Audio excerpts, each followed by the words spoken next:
Está bien. ¿Está Santiago en la sala?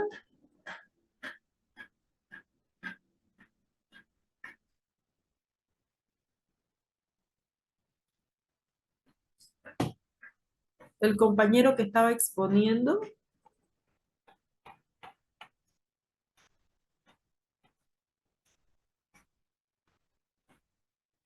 ¿Me escuchan, jóvenes?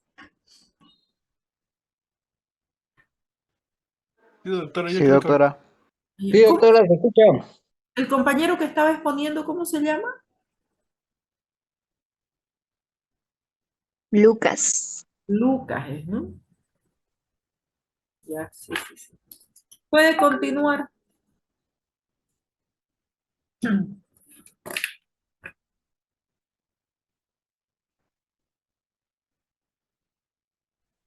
Doctora, buenas noches. Buenas Eh, noches. Está bien, está explicándolo bien su compañero. Creo que no va a haber necesidad de que yo intervenga, así que presten atención, jóvenes. está bien. Yo no la voy a poder escuchar por si acaso porque el parlante el que está dañado, mi micrófono va a ir bien, pero ahora ya los parlantes están Ya, dañados. Ya, voy a continuar. yo voy a cerrar el mío entonces. Está bien, igual ya estoy por terminar. Bueno, le puse el ejemplo del tabaquismo, ¿no? En el cual por un estrés oxidativo se va a modificar lo que es específicamente el colágeno tipo 4 de la membrana basal. Y entonces, al haber una alteración de estos epítopos, van a aparecer anticuerpos en el cual va a favorecer a que este ataque o elimine, por así decirlo, de forma errática. Que esto ayuda a lo que es la enfermedad antes mencionada, la de Good-Pasteur, que es una enfermedad autoinmune. Y de ahí tenemos lo que es el síndrome urémico hemolítico, en el cual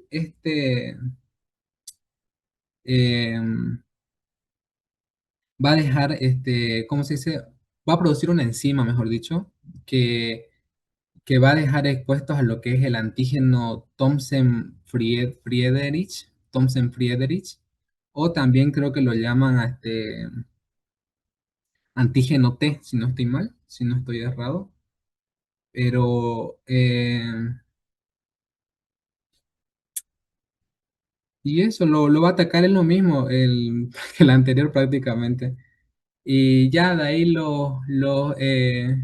pues la diseminación viene siendo de que, por ejemplo, como le dije, los epítopos son las puntitas de las llaves. Supongamos que solamente se elimine de una sola llave y que tengamos tres copias. Entonces, si destruimos las tres copias, obviamente ya no va a haber forma de que el cuerpo los reconozca. Y en eso consiste la diseminación, entre que mientras más epítopos reconocidos haya, mayor va a ser el daño renal que se va a producir. Y eso sería todo, doctor. Muy bien. ¿Quién continúa? Buenas noches. Mi nombre es Kaylee Patsy. Continúo yo.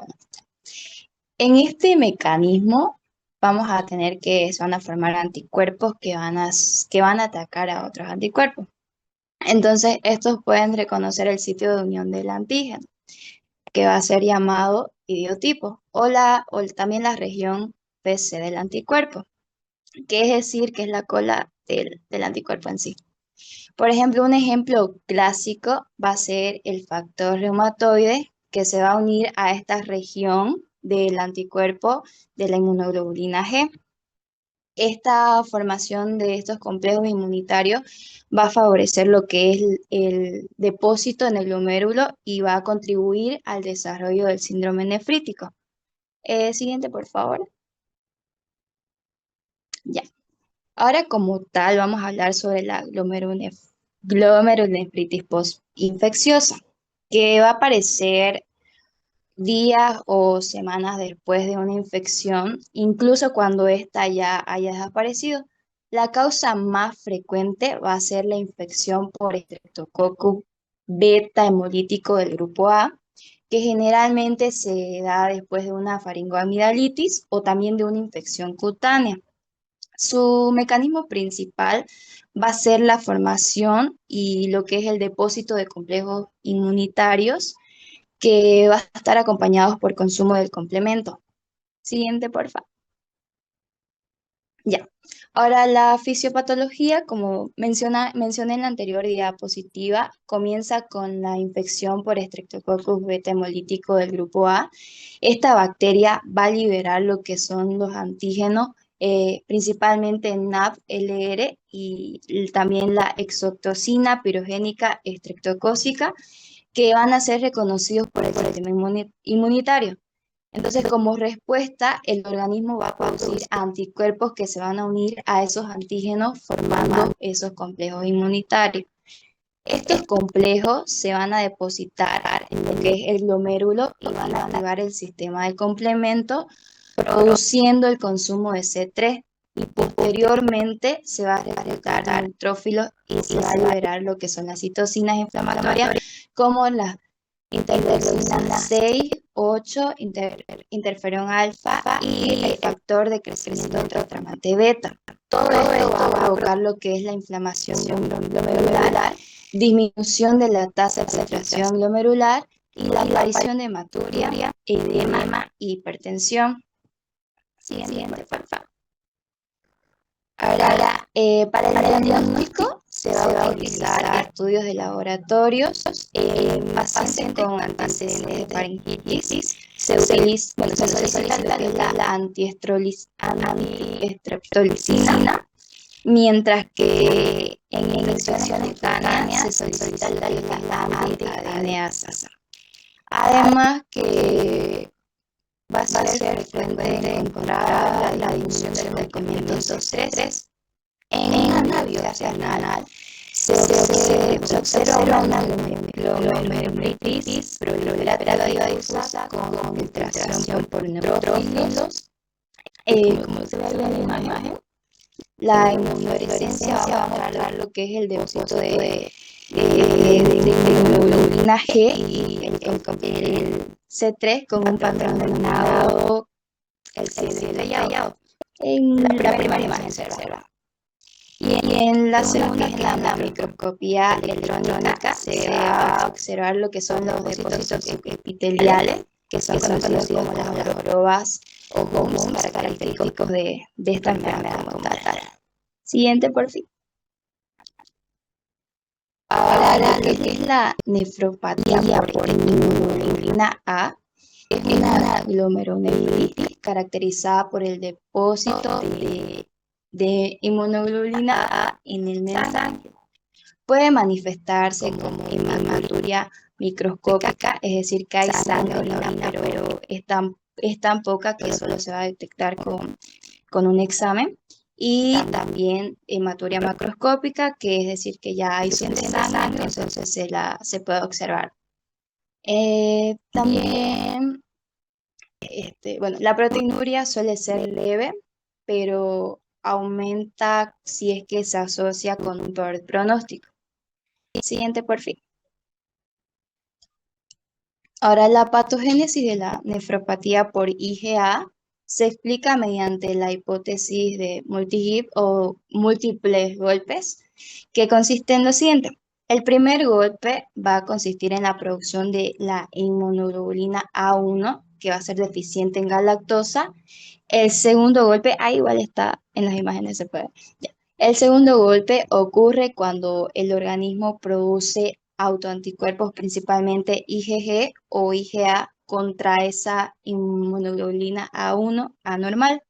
Ahora, el tercer golpe corresponde a la formación de complejos inmunitarios que, bueno, que no son eliminados adecuadamente por el hígado, entonces permanecen en la circulación.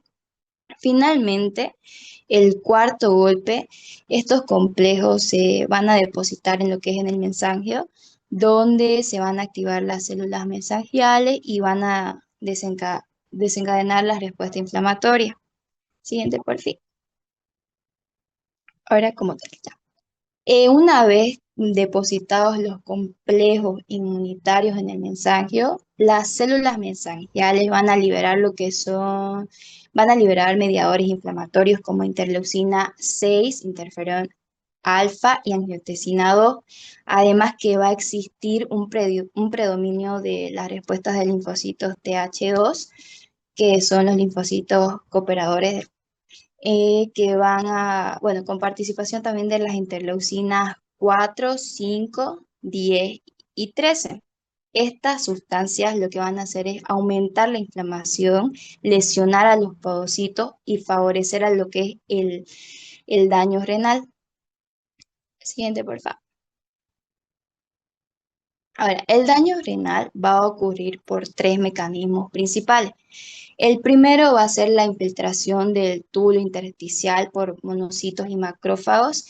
El segundo va a ser la exposición de los túbulos a la albúmina, a la alteración de la barrera de filtración. Y el tercero va a corresponder a la interacción entre el glomérulo, los povocitos y los túbulos. Entonces, como consecuencia, va a disminuir la expresión de nefrina y podocina, va a aumentar la proteinuria y se va a desarrollar fibrosis, lo que va a producir una disminución progresiva de la filtración glomerular. Siguiente, por favor. La biopsia renal va a mostrar el aumento de las células y de la matriz mesangial. En la inflorescencia, ahí lo que está en la imagen, se van a observar depósitos de IgA en el mesangio, frecuentemente acompañados por C3, y en algunos pacientes también se observa lo que es la IgG y eso. Bueno, tanto la glomerulonefritis postinfecciosa como la nefropatía por IgA son causas del síndrome nefrítico que son mediadas por mecanismos inmunológicos. En la glomerulonefritis postinfecciosa, el daño va a ocurrir por el depósito de complejo inmunitario de una infección estreptocócica. Y en la nefropatía por IgA, este proceso va a iniciar con una IgA 1 anormal que va a formar complejos inmunitarios y estos se van a formar en el mensajio y van a desencadenar lo que es la inflamación y un daño progresivo del glomérulo como tal. Eso es todo, gracias.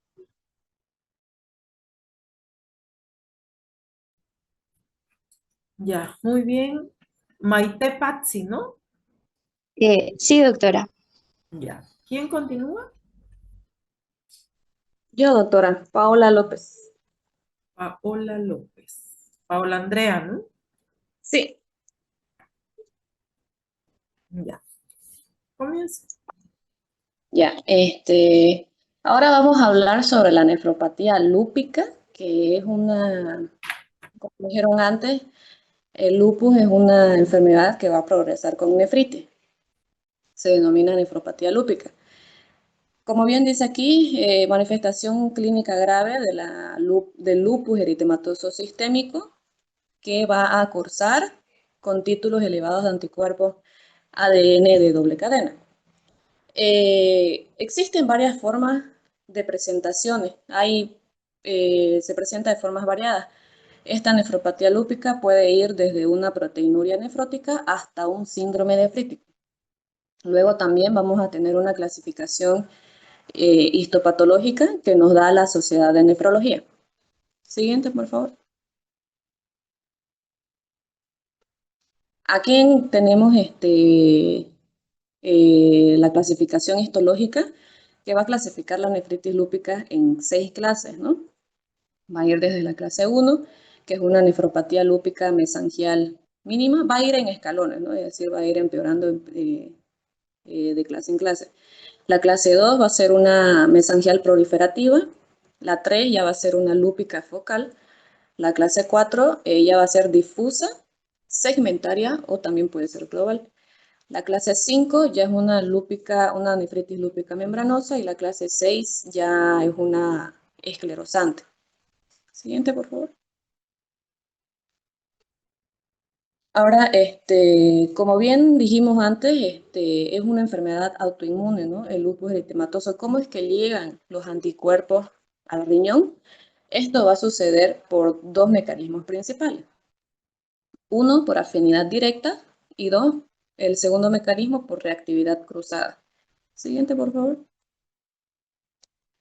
El mecanismo de afinidad directa es cuando los nucleosomas se van a unir al heparansulfato de la membrana basal del glomérulo debido a su carga, que presentan una carga negativa. Una vez ahí, los anticuerpos llegan y se van a anclar a ellos. Siguiente. Luego, el segundo mecanismo, que es la reactividad cruzada, en este dice que algunos anticuerpos anti-ADN, en el mecanismo directo eran anticuerpos antinucleosomas, en este caso van a ser anticuerpos anti-ADN.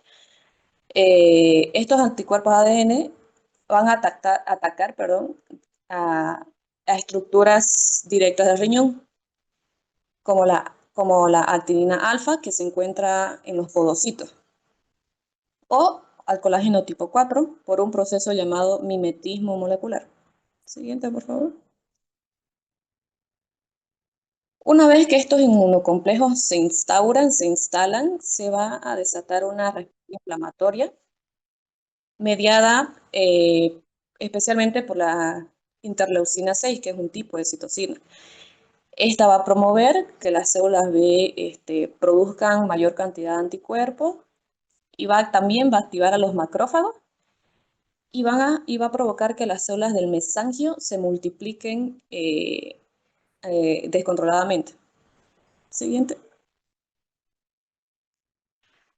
Además, también van a actuar las interleucinas 17 y las interleucinas 10, que también son otros tipos de citocinas. La 17 van a amplificar las respuestas, mientras que la interleucina 10, va a intentar regular la actividad de las células B. Todo este desequilibrio entre los linfocitos T y las citocinas es lo que por fin va a destruir todo el tejido renal. Siguiente, por favor.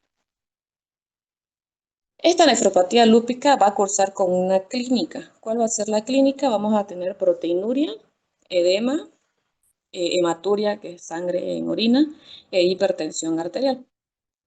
El diagnóstico de esta nefropatía se hace mediante biopsia renal. Aquí tenemos un ejemplo de una biopsia renal por tinción y por inmunofluorescencia. Lo característico de esta nefropatía lúpica bajo la inmunofluorescencia es que se van a encontrar depósitos granulares gruesos. Por ejemplo, es una nefritis lúpica de clase 4. Más adelante vamos a ver cómo es que se diferencia la biopsia, la nefritis lúpica, del síndrome de Goodpasteur. Siguiente, por favor. Ahora hablando del síndrome de Goodpasteur, que también es una enfermedad autoinmunitaria, pero esta va a producir anticuerpos que atacan directamente a la membrana basal glomerular y frecuentemente también a los pulmones. Luego explicamos por qué ataca a ambos por igual. A diferencia de la nefritis lúpica, a diferencia del lupus, esta enfermedad es poco frecuente, pero es mucho más grave y potencialmente mortal si no se la diagnostica a tiempo. Siguiente, por favor. ¿Qué sucede en el síndrome de Goodpasteur? Como es una enfermedad autoinmune, el cuerpo va a atacar a estructuras propias del organismo, ¿no? En este caso va a atacar a la subunidad del colágeno tipo 4, específicamente a la cadena alfa 3. Ahora, esta proteína es un componente fundamental tanto de la membrana de los glomérulos, de los filtros riñón, como de los alveolos pulmonares. Y es por esto que puede atacar tanto a los riñones como a los pulmones. Va a haber un daño simultáneo en ambos órganos. Siguiente, por favor.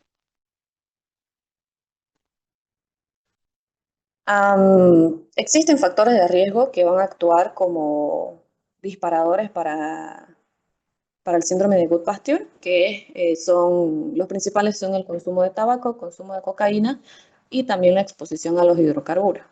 Siguiente, por favor. Ahora, ¿cuáles son las manifestaciones clínicas vamos a tener a nivel pulmonar y a nivel renal, y esto se va a conocer como el síndrome de riñón-pulmón.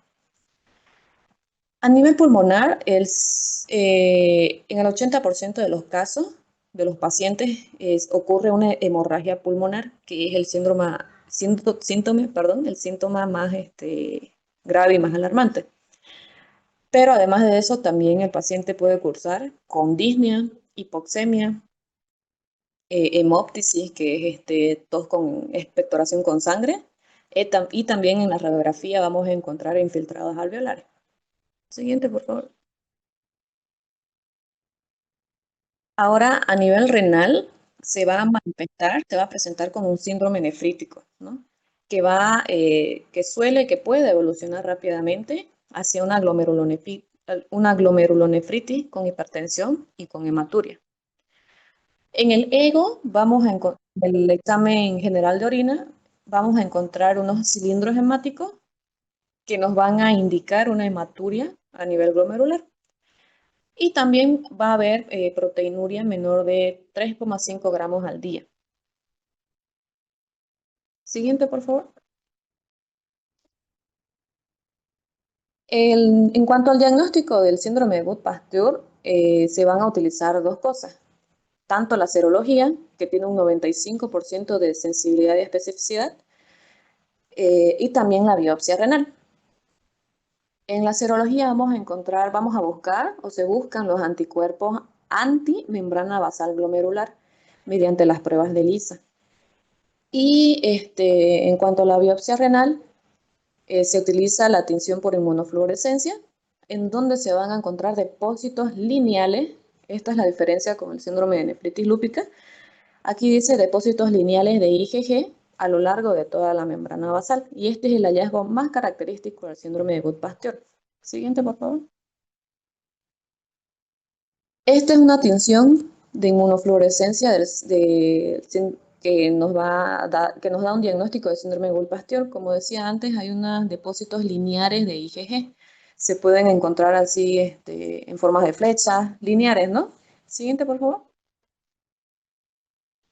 Y a diferencia de la nefritis lúpica, que lo he vuelto a poner aquí, la nefritis lúpica bajo la inmunofluorescencia, bajo la tinción de inmunofluorescencia, se encuentra en formas de granuloma. Son depósitos granulares. Siguiente. Hasta ahí, doctor.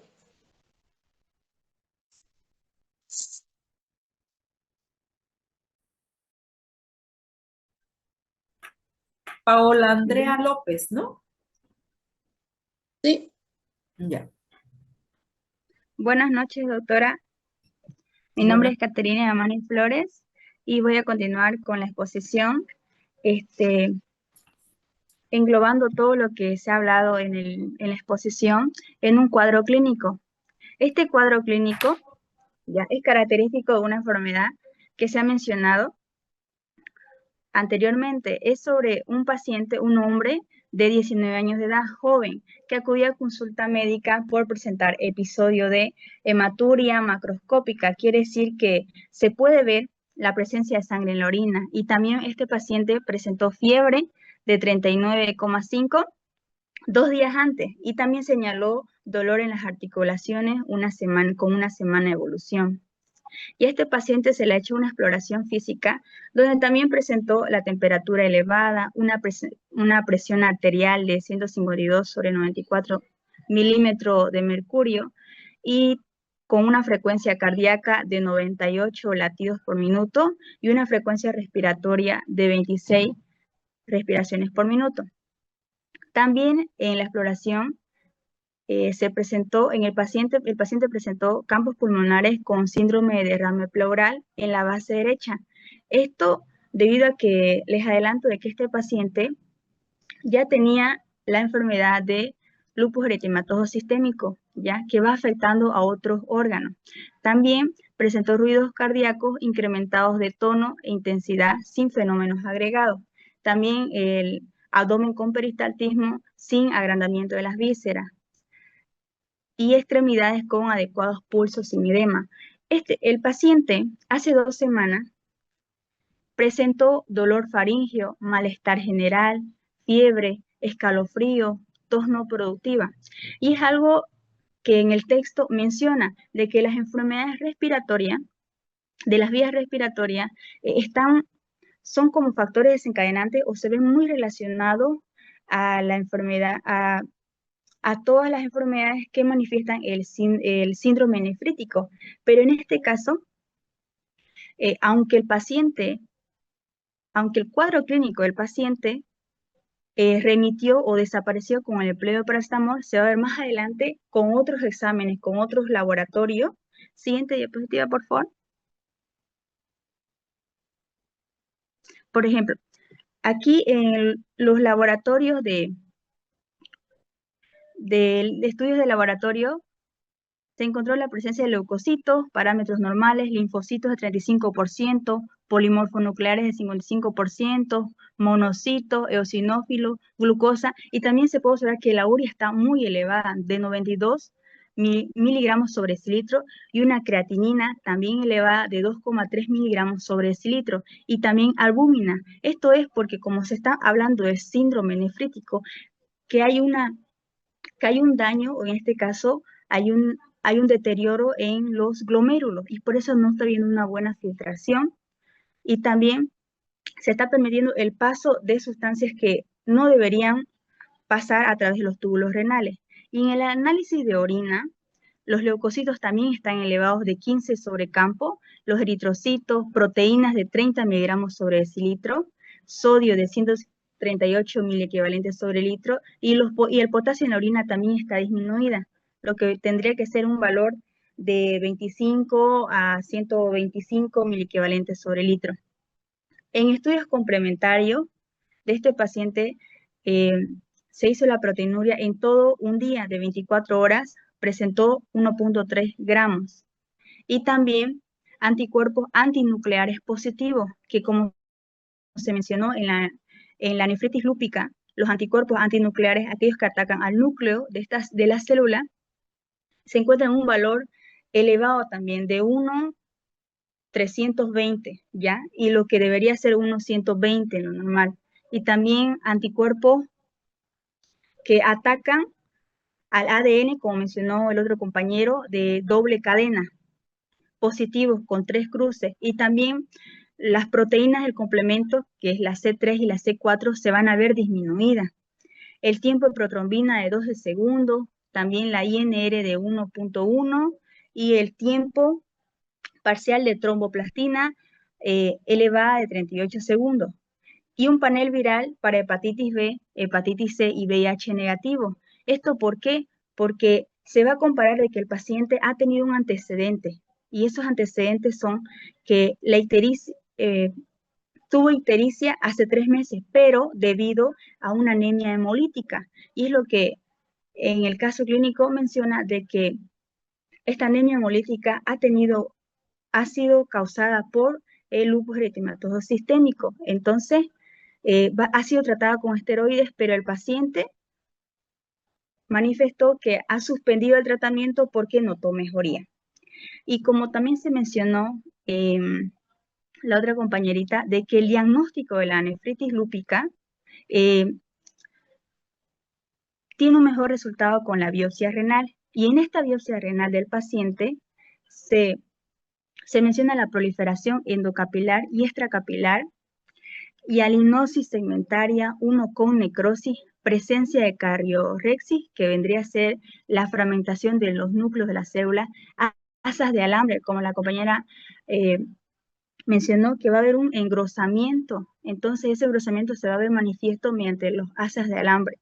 También con un glomérulo en forma de media luna fibrosa. Y en la inmunofluorescencia mostró depósitos subendoteliales y mesangiales de IgG, IgM, IgA y las proteínas de complemento C3 y C4, por lo que se concluye al diagnóstico de esta enfermedad nefropatía lúpica de clase 3. Esta clase 3 es una nefropatía lúpica focal proliferativa. Siguiente diapositiva, por favor.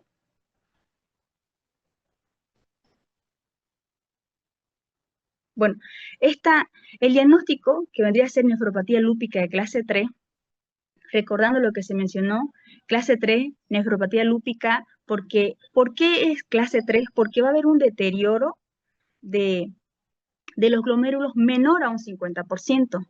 Y se menciona índice de actividad 7 porque va a haber una actividad inflamatoria elevada de 7, pero no así el índice de cronicidad, que es de 2. Eso se lo menciona porque no va a haber no ha sido tan crónico. Entonces, eso quiere decir que el paciente, como es joven, va a mejorar el tratamiento, ¿ya? Y también ahí, en el tratamiento del paciente, se va a ver indicado los corticoides más inmunosupresores y como el paciente es joven, también se le va a hacer el control de la presión arterial, de la función renal y entre otros. También ahí pueden observar una pequeña imagen de la fisiopatología, lo que hemos estado hablando en el grupo, de que los anticuerpos ANA, en este caso los anticuerpos antinucleares y los anticuerpos anti-ADN de doble cadena, van a formar complejos inmunes que se van a depositar en los glomérulos y así van a desencadenar lo que vendría a ser la inflamación y el daño glomerular. Eso sería, doctora. Ya. Muy bien, jóvenes. Gracias. Como se cumplió la hora, le pido por favor al grupo que comparta la diapositiva en el grupo, ¿ya? Y la siguiente clase vamos a hablar sobre insuficiencia renal, el grupo 6, que ya sabe quiénes son. Y me parece que la siguiente clase es jueves, es feriado, ¿no? Sí. Sí, doctora. Entonces, para el día lunes, jóvenes, por favor, ¿ya?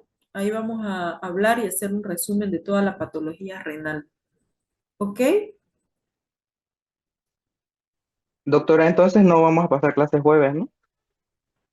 No porque es feriado, ¿no? Sí, Jueves doctora, 6 está bien. Gracias. de agosto. Ok. Bueno, pues jóvenes, que pasen buenas noches. Buenas noches, doctora. Buenas noches, doctora. Hasta luego. Buenas noches, doctora. Buenas noches, doctora.